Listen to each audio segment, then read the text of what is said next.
환율이 1,500원, 1,600원 되면 어떻게 될까요? 통장에 있는 1억, 실질 가치로는 7천만 원밖에 안 됩니다. 3천만 원이 그냥 증발해요. 아무것도 안 했는데 3천만 원이 날아가는 거예요. 과거 1997년 12월 23일 환율 1,900원이 되었던 적이 있습니다. 과연 망했을까요? 망한 사람도 있지만 아닌 사람도 있었습니다. 이들이 가진 것, 그리고 미리 준비한 것이 딱 두 가지였어요. 오늘 그 두 가지를 정확하게 알려드립니다. 지금 안 하면 당신만 거지 됩니다. 영상 보시기 전에 구독, 좋아요 눌러주세요. 자, 여러분, 환율 1,500원이라는 숫자 믿기 어려우시죠? 그래도 그렇지 1,500원까지야 가겠어? 이렇게 생각하실 거예요. 왜 1,500원까지 간다는 걸까요? 이유가 있어요. 첫 번째 이유를 말씀드릴게요. 한국은행이 돈을 너무 많이 찍었다는 겁니다. 질문 하나 하겠습니다. 왜 돈을 많이 찍으면 돈의 가치가 떨어질까요? 쉽게 설명해 드릴게요. 여러분, 동네에 빵집이 하나 있다고 상상해 보세요. 그 빵집에서 매일 빵을 100개만 만들어요. 근데 손님은 200명이 와요. 그럼 빵 하나 가격이 어떻게 될까요? 당연히 비싸지겠죠? 다들 사려고 하니까요. 원래 1,000원 하던 빵이 2,000원, 3,000원으로 올라가요. 이게 바로 수요가 공급보다 많으면 가격이 오른다는 원리예요. 그럼 반대 상황을 생각해 볼까요? 어느 날 갑자기 그 빵집에서 빵을 1,000개 만들어요. 근데 손님은 여전히 200명만 와요. 그럼 빵 가격이 어떻게 될까요? 폭락하죠. 팔아야 하니까 할인해서라도 팔아요. 3,000원 하던 빵이 1,000원, 500원으로 떨어져요. 이게 바로 공급이 수요보다 많으면 가격이 떨어진다는 원리입니다. 자, 그럼 이제 이걸 돈에 적용해 볼게요. 한국에 돈이 1,000조 원 있었어요. 사람들이 그 돈으로 물건을 사고 팔아요. 근데 어느 날 한국은행이 돈을 200조를 더 찍어냈어요. 이제 돈이 1,200조 원이 됐어요. 물건은 그대로예요. 빵도 그대로, 집도 그대로, 차도 그대로. 근데 돈만 200조가 늘어난 거죠. 그럼 어떻게 될까요? 예를 들어 볼게요. 원래 빵 한 개가 1,000원이었어요. 근데 시중에 돈이 20% 늘어났잖아요. 그럼 빵값도 얼마가 될까요? 1,200원이 돼요. 왜냐하면 돈이 많아졌으니까 사람들이 더 비싼 가격을 낼 수 있거든요. 원래 10,000원 하던 치킨이 12,000원 돼요. 원래 30만 원 하던 옷이 36만 원 돼요. 원래 5억 하던 아파트가 6억이 돼요. 이게 바로 인플레이션, 물가 상승이에요. 극단적인 예를 하나 보여드릴게요. 짐바브웨라는 나라 아시죠? 2008년에 짐바브웨 정부가 돈을 미친 듯이 찍어냈어요. 그랬더니 어떻게 됐을까요? 빵 하나 사는데 돈이 1,000억 짐바브웨 달러가 필요했어요. 1,000억이요. 화장지가 돈보다 비쌌어요. 왜냐하면 돈은 종이 가치도 없었거든요. 결국 짐바브웨 달러는 완전히 휴지가 됐어요. 나라가 망했죠. 물론 한국이 짐바브웨까지는 안 갈 거예요. 근데 방향은 같아요. 돈을 많이 찍으면 돈 가치가 떨어지고 환율이 오르고 물가가 오릅니다. 그래서 전문가들이 경고하는 거예요. 한국은행이 돈을 너무 많이 찍었다고요. 두 번째 이유가 있습니다. 기업들이 달러를 안 팔고 있어요. 삼성전자, 현대차, SK 하이닉스 같은 대기업들 있잖아요. 이 회사들이 수출하면 달러를 받아요. 예전에는 어땠냐면요. 그 달러를 받으면 바로 원화로 환전했어요. 당연히 원화로 바꿔서 써야 하니까요. 근데 지금은 어떨까요? 안 바꿔요. 달러를 그대로 들고 있어요. 왜 그럴까요? 간단합니다. 원화를 못 믿으니까요.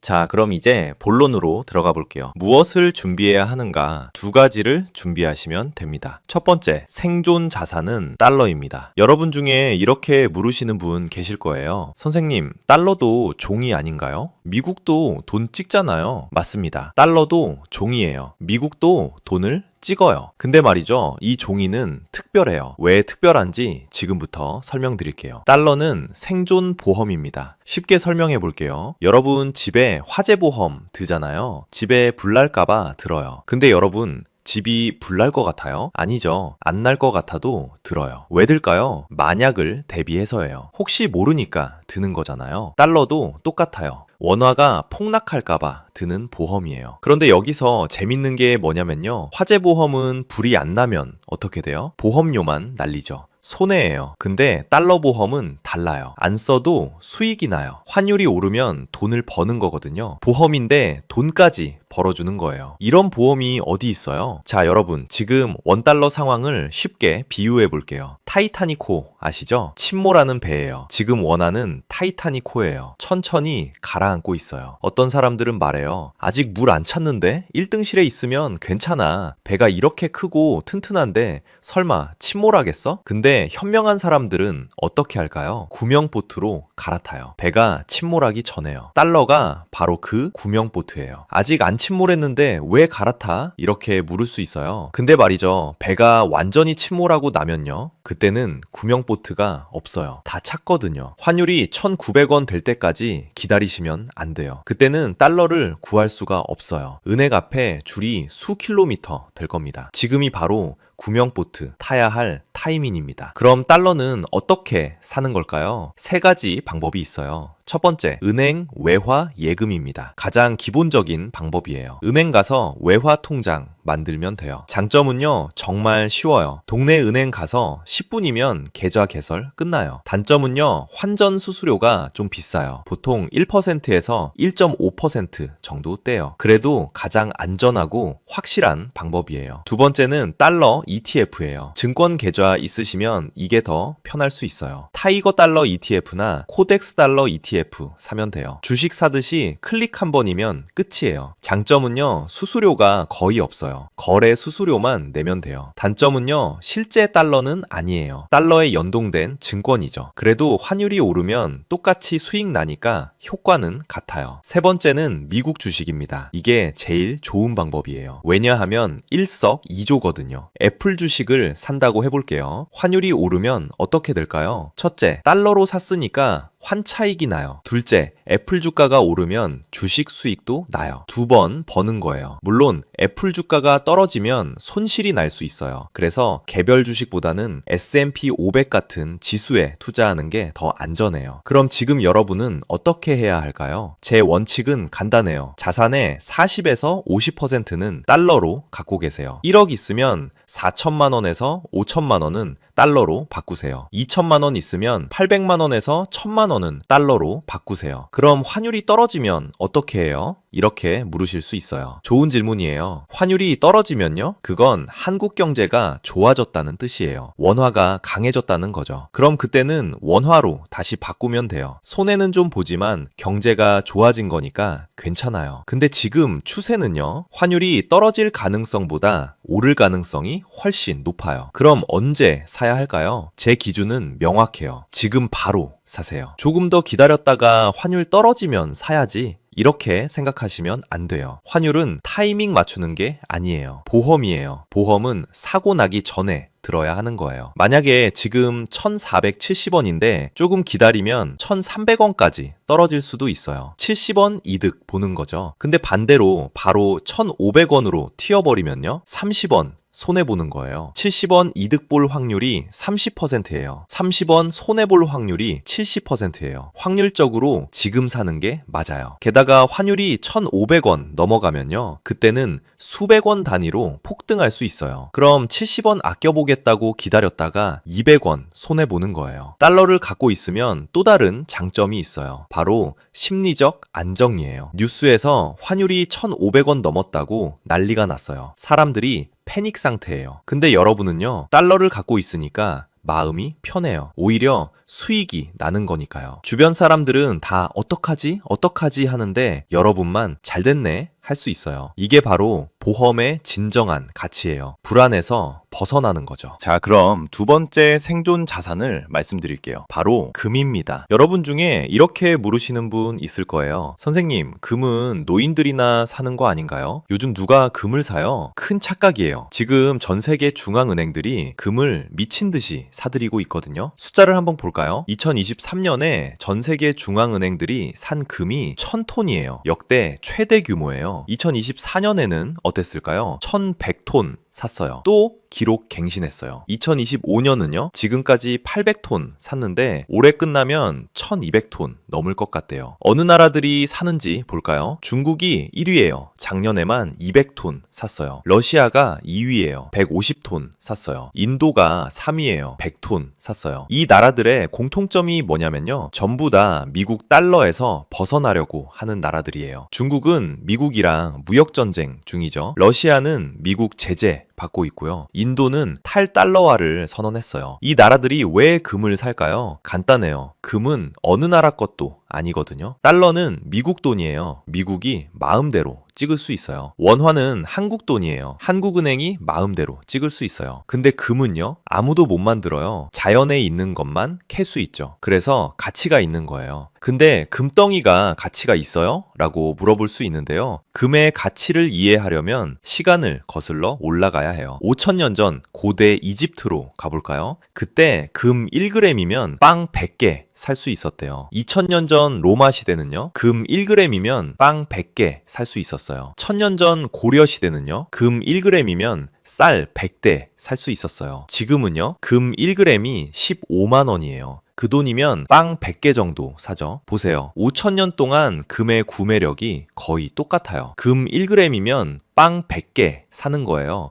5,000년 전이나 지금이나요. 이게 무슨 뜻이냐면요. 금은 가치가 안 떨어진다는 거예요. 원화는요. 5,000년 전엔 없었어요. 100년 전에도 지금이랑 달랐어요. 10년 전에도 가치가 지금이랑 다르죠. 근데 금은 5,000년 동안 똑같아요.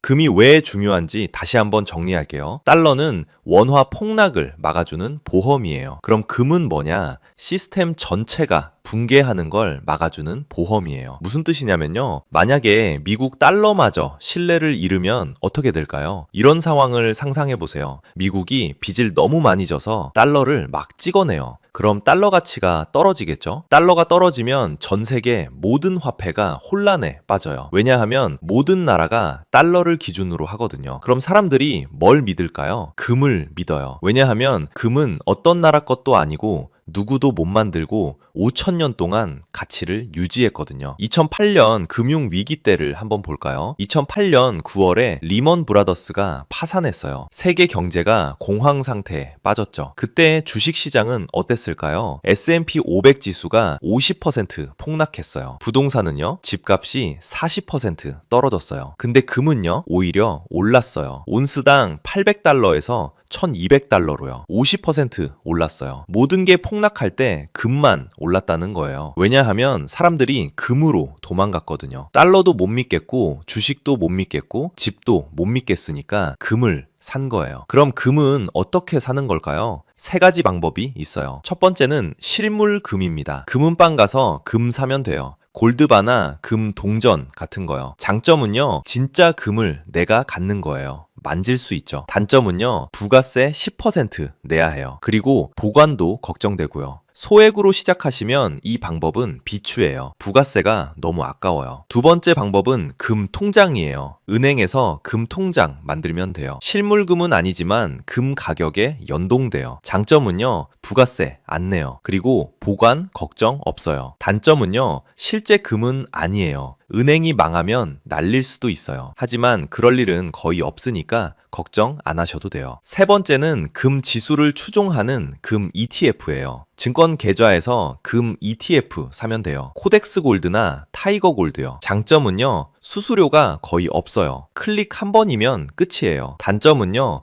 역시 실물은 아니에요. 개인적으로는 이 방법을 제일 추천해요. 편하고 수수료 싸니까요. 그럼 금을 얼마나 사야 할까요? 제 기준은 자산의 10에서 20%예요. 1억 있으면 1,000만 원에서 2,000만 원은 금으로 가지세요. 5,000만 원 있으면 500만 원에서 1,000만 원은 금으로 가지세요. 그렇게 많이 사야 해요? 이렇게 물으실 수 있어요. 생각해 보세요. 이건 시스템 붕괴 보험이에요. 화재 보험은 불 안 나면 날리는 돈인데 금은 가격이 오르면 수익도 나잖아요. 대신 금은 장기로 가져가야 해요. 최소 5년 이상이요. 단기로 사고 팔면 안 돼요. 금은 단타 치는 자산이 아니거든요. 금은 보험이에요. 위기가 올 때를 대비하는 거예요. 지금 사서 10년 후에 팔 생각으로 사세요. 10년 후에는 금 가격이 얼마가 될까요? 모르죠. 근데 한 가지는 확실해요. 10년 후에도 금은 여전히 금이에요. 가치가 있을 거예요. 근데 10년 후에 원화는요?